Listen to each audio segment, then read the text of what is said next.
Odyssey is no doubt one of the greatest stories ever told. मलाई अहिले पनि याद छ, few years back, I was introduced to the Greek mythology by one of my favorite authors, Stephen Fry. Stephen Fryको अरू बुकहरू पनि Greek मिथमा पढ्नु छ भने I'll drop the suggestions. अनि त्यसपछि बल्ल मैले होमरको एपिक पोएम्सको इलियाड र अडिसीको ट्रान्सलेसन पढेको थिएँ र more than the Odyssey's story I like the story of Iliad, how the Trojan war started. So थोरै ब्याकग्राउन्डमा इन्फर्मेसन सर दिइहाल्छु.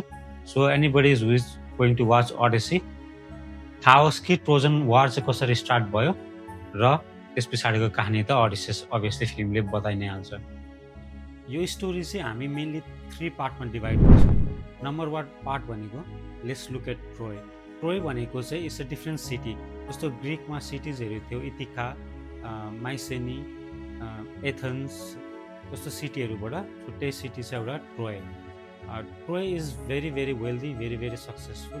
यसको वाल्स चाहिँ खुद गड्सले बनाएको, किनभने डिस्ट्रोय गर्न सकिँदैन भन्ने कुरा पनि थियो होइन. वाल्स कसैले डिस्ट्रोय गर्न सक्दैन थियो. That's why the war took so long.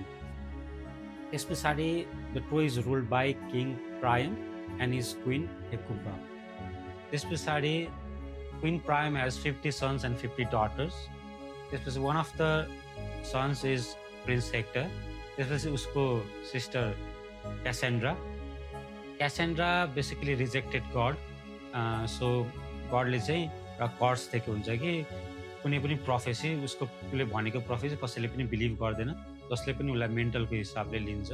त्यस पछाडि आउँछ prince the younger one, prince Paris. हेबुकालाई चाहिँ गडले के प्रोफेसी भनेको हुन्छ भने प्रिन्स प्यारिसले चाहिँ तेरो ट्रोय डिस्ट्रोय गरिदिन्छ, तेरो यो ग्रेट ट्रोय राज्य चाहिँ डिस्ट्रोय गरिदिन्छ भने हुन्छ.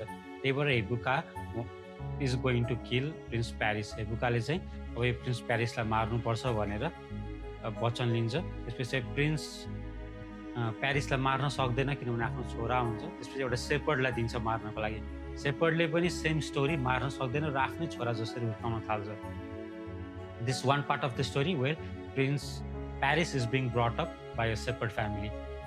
अर्को नेक्स्ट क्रुसियल स्टेप भनेको हाम्रो स्पार्टामा, Sparta which a Greek city, स्पार्टामा सुरु हुन्छ. स्पार्टाको क्विन लिडामा ज्यूस, किङ्स अफ गड्स चाहिँ एकदमै क्याप्टिभ हुन्छ उसको ब्युटी देखेर. Is very beautiful, so is very captivated. अनि सेड्युस गर्नको लागि स्वानको अवतार लिएर स्वान बनेर जान्छ. Then with queen Leda lays 2 eggs. त्यसमध्ये 2टा सन्स र 2टा डटर्स हुन्छ. And one of the daughter is Helen. She is the most beautiful girl in the whole universe त्यति बेलामा. So this is the part where Helen is born. त्यसपछि अर्को third पार्टमा चाहिँ अब when Helen's comes of age, when is time to marry Helen, हेलेनको बे गर्ने बेला भए पछाडि चाहिँ there are warlords, kings, prince, they all line up. त्यसमा हाम्रो अगामेमन पनि पर्छ, अडिसेस पनि पर्छ, आयाक्स द ग्रेट पनि पर्छ. त्यो सँगसँगै हेलेनले चाहिँ के भन्छ भने इफ आई रिजेक्ट समबडी, वारलर्ड्सहरूलाई रिजेक्ट गरे, प्रिन्सहरूले रिजेक्ट गर्ने भने ब्लड सेड हुन्छ, सबै एकअर्कालाई मारिदिन्छन् भन्ने कुराले डराउँछ. र मैले जोसँग जसलाई रोजे पनि त्यसलाई चाहिँ कसैले देख्न नसकेर मारिदिन्छ भन्ने उसको चाहिँ एउटा प्रब्लम हुन्छ. त्यस पछाडि अडिसियसले एउटा प्लान आउँछ. हेलेनले जसलाई रोजे पनि हामी त्यसलाई चाहिँ प्रोटेक्ट गर्ने एउटा ओथ लिनुपर्छ, स्वेयर गर्नुपर्छ भनेर सबैलाई राजी गराए पछाडि सबै त्यसमा राजी पनि हुन्छन्. त्यस पछाडि हेलेनले मेलेनसलाई रोज्छ. Now coming back to the final and most important part of the story. यो चाहिँ एकदम स्टोरीको क्याटलिस्ट तरिकाले चल्छ. माउन्ट ओलम्पसमा there is a wedding taking place. The wedding is of parents Achilles. Achilles you know from the movie Troy which Brad Pitt plays the role of Achilles. त्यस पछाडि यसमा सबै गडेसलाई इन्भाइट भएको हुन्छ, तर यसमा एउटा गडेसलाई इन्भाइट गरेको हुँदैन, गडेस एरिजलाई. एरिजलाई किन इन्भाइट गरेको हुँदैन भने she is goddess of strife and discord. जहाँ गए पनि कियोस ब्रिङ गर्ने, जहाँ गए पनि एकदमै झगडा गर्ने भएकोले कसैले मन पराउँदैन र उसलाई बोलाएको हुँदैन र she is very pissed about it. त्यसपछि उसले चाहिँ वेडिङ क्रास गर्ने सोच्छ. क्रास गर्ने पनि यस्तो तरिकाले कि she writes something in a golden Apple.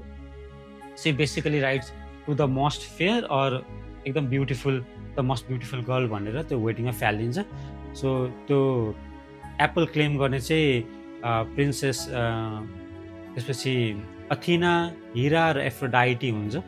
त्यस पछाडि अब कसको लागि चाहिँ एप्पल बिलोङ गर्छ भनेर तिनजनामा झगडा परिसकेपछि ज्युसले पनि he doesn't want to take part in that, कसैलाई चुज गर्दैन, कसैलाई आफ्नो फेभरेट चुज गर्दैन। त्यसपछि उसले चाहिँ एउटा के सल्युसन निकाल्छ भने यो काम चाहिँ एउटा कमन मान्छे, एउटा मोटल मान्छेलाई दिनुपर्छ भनेर भन्छ। त्यसपछि त्यो मोटल फेयर जजमेन्ट भएको मान्छेलाई दिनुपर्छ भनेर उनीहरूले चुज गर्छ प्यारिसलाई, the same prince Paris that the queen जसले चाहिँ सेपर्डले हुर्काइरहेको थियो। त्यस पछाडि सबैले अब त्यो प्यारिसलाई चाहिँ the three princess they try to bribe him होइन। त्यसपछि हिराले चाहिँ तँलाई म एसिया र युरोपको किङ बनाइदिन्छु भनेर भने जस्तै एथिनाले चाहिँ तँलाई म वारमा अनप्यारलड स्किल दिन्छु, त एकदमै ग्रेटेस्ट वारियर हुन्छ भन्छ। त्यसपछि अफ्रोडाइटीले चाहिँ उसको अलिकति नाइभ लस्टफुल खालको सेन्स देखेर तँलाई चाहिँ म संसारको सबभन्दा राम्री केटी हेलेन दिन्छु भनेर प्रमिस गर्छ। त्यस पछाडि नाइभ हुन्छ, अलिकति लस्टफुल हुन्छ, त्यही भएर उसले एफ्रोडाइटीलाई नै त्यो एप्पल दिन्छ। त्यस पछाडि एफ्रोडाइटीको मद्दतले चाहिँ प्यारिस र हेलेनको उसले लभ पारिदिन्छ र Paris elopes away with Helen to ट्रोयमा उसलाई थाहा भइसकेको हुन्छ हाम्रै छोरा हो भनेर। सो दे वेलकम हिम।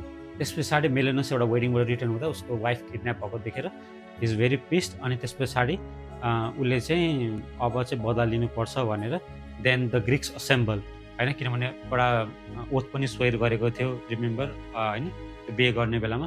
त्यसपछि दे असेम्बल, यो असेम्बल गर्ने स्टोरी पनि is one of the greatest story. कसरी असेम्बल भयो, कति टाइम लाग्यो, त्यसै अगमेम्ननले कसरी ओडिसियसलाई कसरी मनायो, ओडिसियसले अकेलिजलाई कसरी मनायो, अकेलिज कसरी आयो, त्यसपछि वार कति बेर चल्यो, वान अफ द बेस्ट चाहिँ I think will do a part 2 if it's okay. It's the story, one of the greatest story. Yeah, okay भन्ने